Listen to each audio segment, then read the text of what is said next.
じゃあ行っちゃいますか。お願いします。お願いします。もう暑さでやられてる2人ですがスターレットのこれ EP ですね。82、はい。でこの後が91ですね。91、でこっちはまだ、ターボモデルもあってまだコンパクトでですね。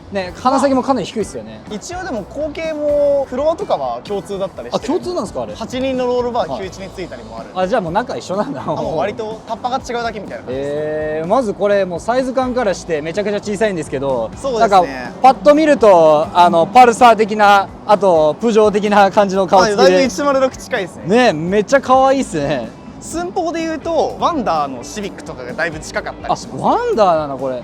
意外に後ろも確かにでも寸切りな感じは似てますね。確かにサイズ感前長とか前高とかがだいぶ割りかし近かったりします。ほぼほぼ一緒なんだ。そうですね。なるほど。これまずなんでこのスターレット買われたんですか。友達に紹介された赤い91スターレットを購入して、そこからスターレット沼ハマってみたいな感じで。確かにこのスターレットの沼って一回ハマったら抜け出せない人多いですよね。まあそうですね。なんかみんななんか買い戻してきたりずっと乗ってたり、みんな大好きですよね。なんででしょうね。おじさんとかばっかりじゃなくて普通に若い人も乗ってるじゃないですか。なんか自分ももう年下も多少はいるし、同期って言ってるような人たちも数名いるので、いやめちゃくちゃかっこいい。この口がね可愛いじゃないですか。これちょっと切ってますけど、これ切ってあるんですね、真ん中。切ってますね。これスペックでいうとどういうスペック、グレードは何なんですか。これ GT ですね。一番いいグレードでしたっけ。いつそうっすね。GT 一番上だったはずです。であとね、これまだこれガラスですか。そこプラですね。両方プラなんだ。下のグレードになるとガラスになります。逆に。なるほどなるほど。いいですね。この辺も結構もう部品がねなさそうなんで、なかなか一回終わっちゃうと大変そうですけど。そうですね。なんかやったら中途半端に高いんで、ヤフオクで出てきたらもう戦争ですよね。おそらく微妙に汚ねのがいっぱい落ちてるんで。でしょうね。あとこれ FRP のボンネットで前置きにして普通上置きなんですよね。そうですね。上置きのダクトの穴があるやつに対して GT の NA グレードの GI っていうのが存在する。 GI が NA なんです。そっちのボンネットだと穴がないんですね。なるほど。でそっちのボンネットの純正形状の FRP です。確かに全く穴も開いてないですもんね。パッと見は純正のボンネット。確かに。だからこれ一応 FRP ねちょっと軽くなってますよって感じで、気持ち軽いかなみたいな。そうですね。でこれ多分オールペンされてますよね。そうですね。めっちゃ綺麗だ。1、2年ぐらい前にやっぱもうさすがにボディもやっぱ錆びきますよね、この世代は。そう錆びきてなかったんですけど、もう買った時にすでにボディ塗る3色ぐらいあって、オールペンしたいなーって思ってたんですけど、それで新しい部品買い足してたら色増えちゃったんで、それだったら急ご塗っちゃえみたいな。もうそうですね、塗っちゃえよみたいな。でこれフェンダーとかちょっと広げてあるんですか。そうですね、ちょっとふんわり前オーナーがふんわりしてますね。無理くり8の20入れようとしてた時があって、これどこのホイールでしたっけ。これはウェッツレーシング、みんなクラゲって呼びますね。クラゲ、ホイールの形状がクラゲっぽい。そうですね。なんか可愛いですね。で Z3 の19550ですね。あれじゃあビッツとかと一緒ですか。そうですね。本当にタイヤサイズね一緒ですよね。ちょっと次の冬から205入れようかなぐらいですね。で4ケツの。そうです。100の4なんで。そうですよね。でもキャリパーとかも別に入れなくても全然止まりますしね。全然ロックはしますね。見た目の観点と、あと一回自分が本庄サーキット走ってた時にディスクかち割っちゃったことがあったんで。熱で。そう、ディスクでかくはしたいよなーっていうのはありますね。やっぱりディスクだけでかくして制動よりは熱がね。そうです。熱対策したいなみたいな感じですね。すごいですね。やっぱ一回塗ってるからかなり錆びが抑えられてて、状態は買った時からわりかし箱の状態は良かった気がするんで。でもこういう車買うんだもし買うんだったらいじってあるとかっていうよりかもう箱の状態見て買った方がいいですよね。後で何でもかんでもする覚悟があるなら箱の状態で物を選んだ方がいいんじゃないかなって思います。あとは内装でいうともうスカスカですね。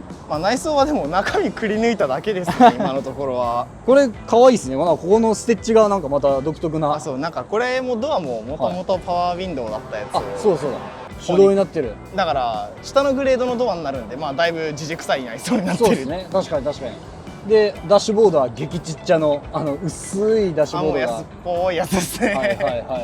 で下はハイであるんですね。そうですね。内装なしですね。だいぶ汚いですけど。で上もロールバーまでちゃんと入って。そうですね。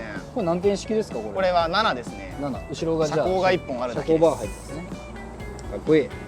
でもあんまり入れすぎてもまためちゃくちゃ重くなるだけですもんね。これもね。そうなんですよね。難しいですよね。現状が比較的軽いんで。確かに。あとここが窓がこれ開くんですね。これ GT と GI だけなんですけど、これいいですね。ここでだいぶエアコンレスが緩和されてるような。そうですね。春先とかでも前開けてると暑い、寒いけど寒い後ろ開けてるだけだったらちょうどいいかなぐらい。ちょうどいい。これはいいわりかですね。し気温調整がしやすいです。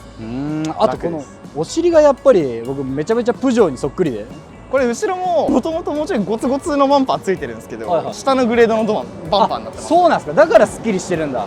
もっとなんか下が気になる方は調べていただいて。はいはいはい。いやいやめちゃめちゃスッキリしてるんで、なんかプジョーかランタボみたいな感じのなんかこう小さい感じがしてね。あとここってなんかついてるんですよね、おそらく。そうですね、もともとガーニッシュついてましたね。そうですね。自分の車が中期っていう方に当たるんですけど、はい、中期だともうフルでガーニッシュついてます。じゃあここ全部取っちゃってるんですか。そうですね、もうシンプルにさらなるプジョー化へ目指してるような。そう、もともと GT だとめちゃくちゃモールいっぱいついてるんですけど、これ横はついてないですね。でもね、そうですね、もうこれ撤去してありますね。フェンダーとかもモールついてたんで、フロントフェンダーから後ろはもう全部スグレードになってます、外装が。結局でもこういうなんて一周回ってすぐかっこよかったりするんですよね。そうですね、ちょっと自分もボディのヌメヌメ感が欲しくて。確かに。でもここかっこいいですよ、これいかつい。そう、これめっちゃでかいです。クソ上向いてるし、クソ長いんですよね。確かにこれめちゃくちゃでかいっすね。純正最近入手したんで、これはこれでいいと思いますけど、結構、結構合成高い。ごっついんですよこれ。でかっ。シビックとかの薄っぺらいやつと比べるとだいぶそうですね、分厚いです。いらんこんな分厚さ。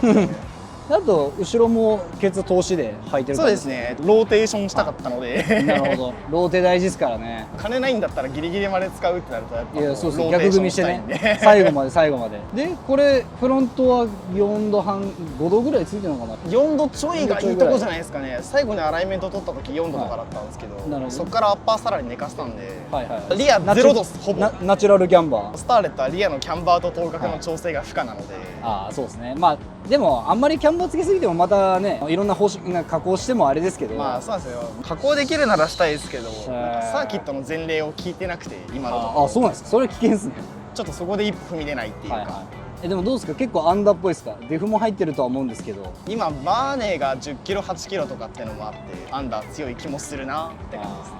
でもこの時代はもうどうやってアンダー消して走ろうみたいなところあったと思うんで、そうですね。仕方ないですよね、もうね。ある程度自分のブレーキを上達させて車に曲がっていただくしかないですよね。そうですね、お祈りですね。頑張ってくれみたいな。じゃあちょっと座ってみていいですか、これ。どうぞどうぞ。いやーいいですね、このメーターがこの時代しかないですね、これはね。質素な感じが。質素だし、EG とかもこういうメーターでしたよね。この割かしそうですね。そうですよね、この時代ならではの。確か EG 比較的フォントも似てた気がします。似てますね、これね。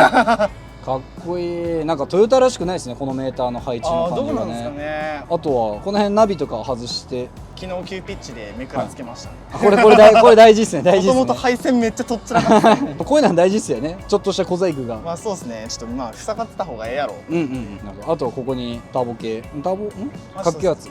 あとはナルディにテニスラケットぐるぐる巻いて、で後ろはバッテンじゃなくて車高バー入って。であとこの純正シートが可愛いと。ちょっとまだ友人よく乗せるんで。いやでも必要だと思いますけどね。やっぱ最終的にはやっぱ助手席は消火器とバッテリーだろうって感じなんで。なるほどなるほど。フロア塗り直してですね。じゃあこれちょっとエンジンかけてみていいですか。どうぞどうぞ。やっぱねこの車エンジンですから。よっ、おお、かかりもいいですね。イシューとかやってます？イシューはブリッツのアクセスって当時の古いやつが、いつぞやかのオーナーの時に使ってましたね。どこかのタイミングの。ちなみにどうですか、これエンジン的にはパワー今どれぐらい出てます？いや出ていいとこ140、50出てればいいんじゃないですかね。純正が135馬力なんで。それでブーストアップして前置きのインタークーラーとマフラーでいいっすね。でもやっぱもうこの明らかに音からしてもターボ感あって珍しいですよね。この世代ではなかなかない。そうですね。 FF ターボ、ちっちゃい4発ターボっていなかったんで、エンジン音も覇気のない SR みたいな。確かにおお、悪い。そう、この中途半端なでも結構7000ぐらいまで回るんですね。そうですね。多分なんか車外 ECU だからもうちょっと回るっていう噂は聞いたんですけど、怖いんで。あそこあれ面白いですね。チャリンコのそうなんですよ。水置きというか、ドリンクホルダーが助手席に乗るやつらにドリンクホルダーがないっていう苦情が殺到したので、確かにこれ殺到しますね。ねえよっつって毎回グローブボックス突っ込んどけっつってるんですけど。エアコンもね全部ないし、夏に乗ってはいけない車ですねこれね。しんどいっすよ。じゃあちょっとエンジンルーム最後見せていただいてありがとうございます。すいません。さあ、おお、ほんと FRP で軽そうですね、多少。あ、まあ軽いだけですよ、もうあとは、これってエンジンの型式的に言うと何にこれなるんですか？ 4EFTE ですね。 4E、4A じゃなくて 4E。 E なんですよ。なるほど。で横置きでそうですね。パツパツだということで、本当はここにまだ上置きのインタークーラーもあるんですもんね。あったし、本当はね、こことかも、はい今自分オイルクーラーで設置されてますけど、こことかが確かパワーステだったかな、かなんかだった気がするんですね。整備性はやばい。このエンジン的には結構強いんですか？比較的なんか聞いてる感じも自分的にも普通のメンテナンスしてればそんな壊れることはねえかなってイメージですね。別に比較的にメンテナンスだとオイル交換ちゃんとしてればまあそうですね。そんなにって感じなんですね。じゃあここからエンジンやるとしたら何があるんですか？例えばタービンでっかくしたりとか。 EP91 の後継のタービンですね。よく聞くのはトヨタのセラって車があるんですけど、おお、珍しい。セラの腰下がポンでつくんですね。へえ。そうすると 200cc 上がるんで、あっちの方が排気量でかいんですね。あっちは NA の代わりに1.5リッター。でもセラのエンジンがまず落ちてるんですかね、どっかに。落ちてても、みんなそれが分かってるからヤフオクやたら高い、やたら高いんだじゃあやっぱこの車のファンが多くて、なんかいじろうと思った時にはやっぱそのエンジンのブロックが必要になるって感じですね。まあそうですかね。あとセラのカム組むと純正でハイカムになるとかあるんですけど、セラは結構これの上位互換、エンジン自体はまあ上位互換チックですね。なるほど。そうですね、その辺組んでっていうのがまあ比較的理想かなとは思います。いいですね。でもまあまあ結構しばかれてるなっていう汚いんでいやフレームがいってないんで全然大丈夫じゃないですか。なんかこういうところのスポットとか結構ハゲがちじゃないですか、もう30年選手だと。そうですね、今のところ、まあ、本格的にサーキット走り始めたのが多分自分と自分の前オーナーあたり、それまでは結構優しく普通に乗られてたんじゃないですかね。今から買う人どうですか？これ結構おすすめできます？いや全然全然できない中古相場が無駄に高いんで。今めっちゃ高いっすよね。そうですね、今なんでそんな高いのと、まあまあちょっと状態いいともう余裕で新車の価格超えてくるんで、今150とか後半とか。でそれだけで乗れればいいですけどね。まあそうですね、乗れないですもんね基本的に。だってめちゃくちゃ直さないといけないと思うんで。友達のとか買ってきたらなんかエンジンのシミすごかったとか。いやでしょうね。ぜひこれは大切に乗っていただいてそうですね、帰りエアコンないんで熱中症でぶっ倒れないようにしとかないといけないと思うたまになんか見えるものが2つになってるんでそれは緊急停止してくださいわかりました。ありがとうございました。DK さあ皆さんやってまいりました、近おじ TV のお時間でございますじゃあ今回はギガセットさんからご提供いただいた端末買い切りタイプのポケット Wi-Fi ですよ。はい月額料金とかかからない、面倒な手続きもいらない、契約もいらない、契約自体がまずないので身分証明書とかの提示も必要ないですよというものになってまして、だから例えば信用問題で借りれない人とかだったりとかすると、こういうのがあればポケット Wi-Fi も借りれますよと。縛りがないから誰でも使えると。そうです。なので返却もないし月額の費用もかからないし契約が不要ということが他社との圧倒的メリットですよということで、例えばこういった Android ナビとかっていうのもこれ一つ一つテザリングしたりとか指紋入れないといけないじゃないですか。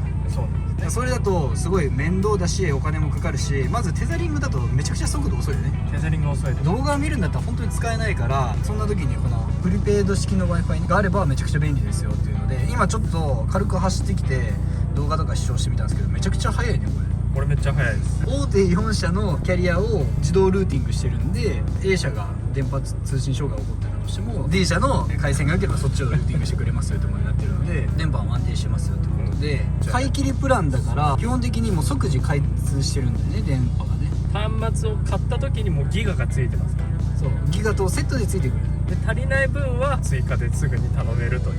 最初のプランが10、30、50、100あるんですね。はいはいはい、今なんか使ってる感じ、やっぱり100ぐらいあった方が、開通してから1年間ギガを使い切るこう有効期限みたいなのがあるので、週に 2,3 回ぐらい乗って Android Wi-Fi とか使ってる人だったら、まあ、100あってもいいんじゃないかなっていう感じですよね、ちなみにこれ国内もあるんですけど、海外プランもあって、そうなると VPN 接続して中国と接続できたりとか、あとハワイとかね、まあ、アメリカとかいろんな旅行先でも使えますよというプランになってます。で、じゃあギガなくなった後どうなるのっていうと、ギガおかわりプランっていうのがあって、なくなった時点で端末にギガチャージするっていうのはなんか端末の画面に出てくるらしくて、そこで追加できますよということになってます。大手キャリアだと1ギガ追加あたりで1000円ぐらいする。それがこれ100ギガ追加しても約6000円ぐらいなので、だいたい 6.8 円の7円ぐらい1ギガあたり。だからこういった Android ナビ使ったりとか出先でのパソコンの使用とかで使うんだったらすごいいいんじゃないかなっていうところですね。じゃあちょっと一回使ってみるとすると、結構ねこれ買い切りプランといっても結構すごいちゃんとしてる端末だよね。実はこれ前の方の端末もあって MR1 っていう旧端末から NA01 新端末になっていまして、こちらでバッテリーの機能アップだったりとかバッテリーの保護機能も搭載したりとか、あとは起動時間も前のモデルだと75秒かかってるのが今は約50秒で起動しますよという、前のルーターをねお持ちの方もこちらに切り替えるとバージョンアップしてるみたいです。オンにしてスライドして、はい、こんな形で出てきて、今10ギガプランで契約しているものを使っていて、ここの携帯だとここの QR コードを読み取ることでもうすぐに接続されますよってものになってたりとか、速度もいろいろちょっとさっきね測ってみたんですけど、だいたい携帯のキャリアとそんな大差ないスピードで動いているので、動画の動きもめちゃくちゃ良かったよね。動画がめっちゃいいですね。じゃあちょっと押してみ YouTube 開いた時の速さ、これが速い。これ速いよね。これが結構確かに速い。これちょっと我々の動画じゃないと、コンプライアンス的に引っかかっちゃうからあれですけど、ここのもう速いよ、速い、めちゃくちゃ速いよね。そう大画面でねフルスクリーンですよ。ちなみに今 1080p で動かしてますけど全然動いてますよ。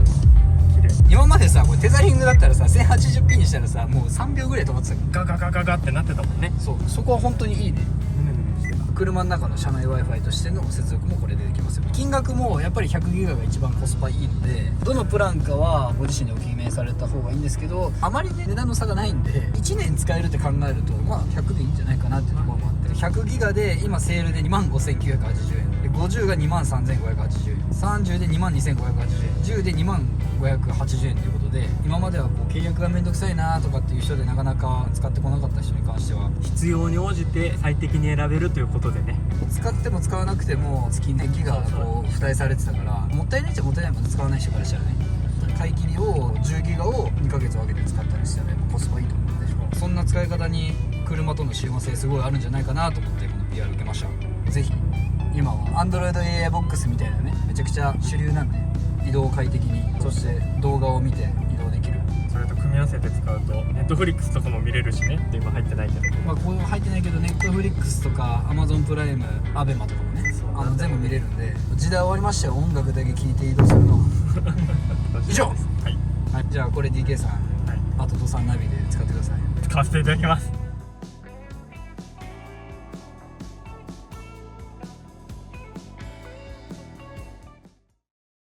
いや暑い。これいいっすね。たまに被るんですよね。よいしょ。どうなんですかね。いえいえ。いやそんな低くないっすよ。本当ですよ。もう暑いっすもんね。これ何度今日30度超えてるでしょ。私の車暑いし寒いからふざけて気温計入れてるんですよ。サウナじゃないですか。まだグローブボックスの中が34度とかっすね。終わってる。いやいいっすね。でもこれをね暑い中片方は窓を閉め走るのがもう男ですよこれが。やっぱあれですね、いろんな車乗ってるだけあって発進慣れてますね。どうですか。さすがに。でこれメタルでしたっけ。いや全然ORC のライトクラッチっていう純正プラスアルファみたいなクラッチがあるんですよ。なんかめっちゃ扱いやすいっすね。楽っすね、これめっちゃ楽なんですよ。めっちゃ楽なんですけど、なんか大体みんな1回目だけ演奏する。1回目ね。意外にトルクがなかったという。そうなんですよ。フルストレートの挙句の果てに3キット走ってたら蛇腹ちぎれちゃって、若干そこ排気漏れ抜けなんですよ。レグめっちゃ食いますね。食いますね。あとパワー捨てないから分かりやすいかもしれない。分かりやすい。全然乗りやすい。でも足ぴょこぴょこするっすねちょっと。そうなんですよ。軽いっすねめちゃめちゃ。軽さはすごいっすよ。軽さしかない。ちょっとだけ締めとこう。そうなんですよ。足が今ちょっとセッティング見つめ不足で、一応ビート終わったらショックオーバーホール出してついでにバネとかの仕様をちょっと変えてみようかなって感じです。でもそんななんかあんま悪い感ない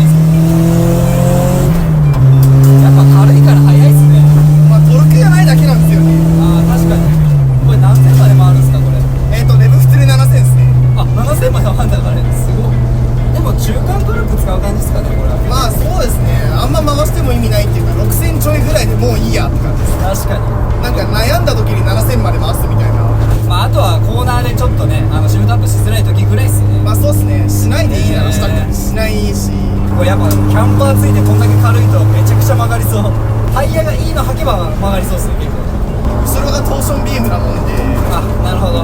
そんななんかシビックみたいになんか後ろが追従して曲がってくるわけではないです。じゃあもう後ろはついてきてるだけみたいな感じですよね。まあ割とそんな感じですね。だからもう横移動するみたいな。あ、そうです。油断してると巻くんで巻きそうこれ。だから変なところでアクセル抜かなかったらまあ何にちょっと怖いの我慢して踏んでた方が。いや絶対そうっすね。あーこの突っ張ねる感じ、これめっちゃ大変そう。つくばだから逆に日光とかも結構ぴょんぴょんっていくタイプですねこれ多分。パウンとはなりますけどね。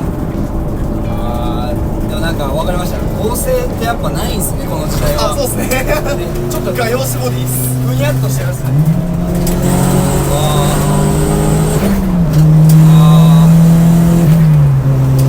今のなんかターボ車ってあんまりねドッカンってないじゃないですか。まあそうっすね、ちゃんと下から効くね、下から効く。こういう上がバスってこう効くタイプであんまないっすよね。ああ確かにね、これは軽いわ。あちーそうなんですよ。まだなんか涼しく感じてきた日陰になって。いやなんか1年ぐらい前に、はい私別で YouTube 出てるんですよ。出てましたよね。出てましたよね。その時2回出たんですけど、はい2回とも運転手が熱中症気味な状態で帰マジっすってきたかから毎回夏場でした。バチ夏っす。バチ夏っすよ。今日よりバチ夏だったんじゃないですか。でまだ首都高涼しいじゃないですか。速度域が高いから。まあそうっすね、止まんなきゃ。そうですよ。止まってる時に下からムワーっと来た時はやばいんで、すごいっすよ、あとエンジンも結構近いじゃないですか。たまに自分調子乗って裸足で運転してますけど、はいマジでたまになんか足の裏低温やけどみたいな、ね、これ普通にクロックスやけどするんでね、焼けちゃうんじゃないか持ってかれますね。すごいなんかめっちゃタービンの羽の音すごいっすね。すごいなんかすごい。まあストレートにしてる分もあると思うんですけど、すごいないいなぁ。でもこれが言ってしまえばあれですよ、今は GR ヤリス的なですよね。自分そうっすね、一応後継はGR ヤリスとかヤリスとかユーザー視点で考えるとなんか当時の ZC33 スイスみたいな、手軽に扱えてみたいな。でリアトーションビームでね。そうっすね。いいっすね。トーションビームってなんか結構悪にされてますけど面白いですよね。動きが独特じゃないですか。本当にスタッスタッスタッってこうぴょんぴょんぴょんぴょん。アライメント回せづらいし、アライメントの概念がないっす。その概念ないでもう曲げたりとかなんかいろいろちょん切って加工しかないっすよね。そうっすね。前ストラットっすよね。前はストラットです。じゃあもう完全に水素もうマジであんな感じです。確かに後ろちょっと跳ねるぐらいっすよね。落ち着きないっていうか。でもデフがもう完全にワンウェイだからこうね、オンオフが激しい。めちゃくちゃそうっすね。イニシャルもきついな結構。イニシャルちょっと純正より増してるぐらいですね。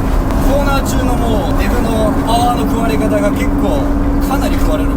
ミニサーキットとか走るの多いから、イニシャル強めの方がそうですね。個人的には早めに聞いてほしいかなって感じ。確かに。だってこの時代っていうともう FF ワードワンダーリアを流せみたいな時代じゃないですか。そうなんです。今の時代ってもう多分4輪追従してる方が早いと思うんですけど、そうっすね。なんか今時の走り方そっちが多いっすよね。CRX 的な乗り方。そうっすねCRX が本当ね、ミニサーキットとかそれこそ鈴鹿ツインの G コースの1コーナーとかもうブワーってケツ流れていくんですよ。そうですね。みんそういうな走り方ですね多分ね、どちらかというと。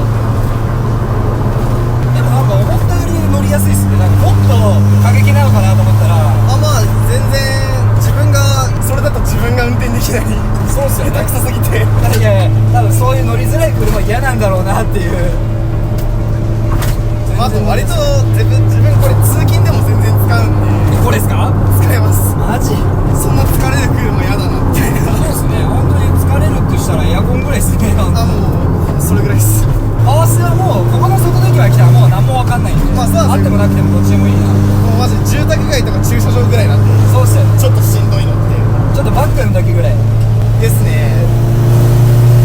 もうそっちは自分で辛くないように工夫してみたいな乗り方して、こうやればね結構いけますし、こうやれば末切れしないでとか、やいいっすね。でもやっぱ直進安定感ないっすね。ちゃんとあフラフラですちゃんとないっすね。シビックよりホイールベース短かったりとかもあって、確かに超短いっすもんねこれ。ロードスターと確かロードホイールベースは一緒ですね、へー NA、NB とコーナー中スパンってアクセル離したらもうビュッてこう向くんですよ。もう結構不安定ではあります。メーターかっこいいっすよね、この位置がね。ああそうですね。これはかっこいい。でも本当この中間トルクは乗りやすいっすね。なんかミラージュ乗ってるみたいですね。あなんかその感覚の方が近いかもしれないです。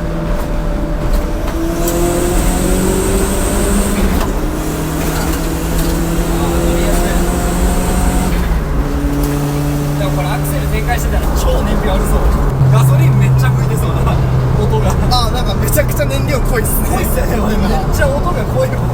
車外の ECU 組んであるんですけど、それがなんか吊るしで組まれてるのか、原車セッティングされてるのかわからないぐらい、いつ組んだかわからない ECU なんで、信じらんないぐらい濃くて、多分この辺もリンクとかにするだけで超調子よくなりそうですね。まあリンク組みたいっすね。